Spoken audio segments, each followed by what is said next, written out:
Yeah. I think for me, I've always been deeply motivated and I gravitate towards science fiction in a weird way. I think I always have, even since I was very young. Star Wars was my mountaintop. That was the movie that opened my eyes to the world of film and television. And I was very, very young when I first saw it.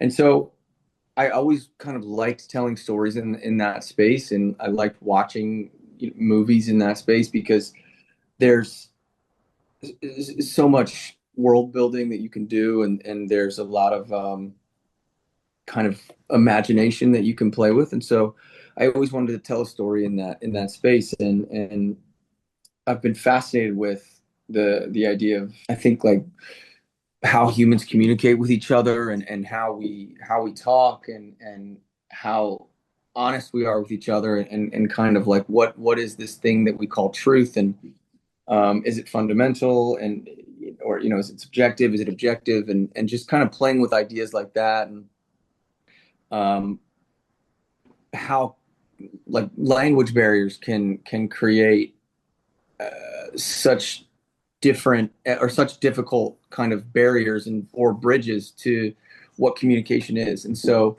Sunil and I, my producing partner, just kind of were really fascinated by the idea of that, and like what psychology is for each individual person. And so we wanted to kind of see if we could tell a story that was very grounded, and also had these kind of ethereal aspects to it. And we just kind of played around with ideas, and brought Anjali on to kind of develop this script with us, and kind of punch the script forward, and kind of take our ideas and put it on page. And I think as soon as we did, we knew we kind of had something special, something fun, because it's so relevant to today, but it's also not just that. It's, Jaco and I have talked about this in depth, that there's so much going on with the media, and what you see, and what you hear, and how it just feels like you don't know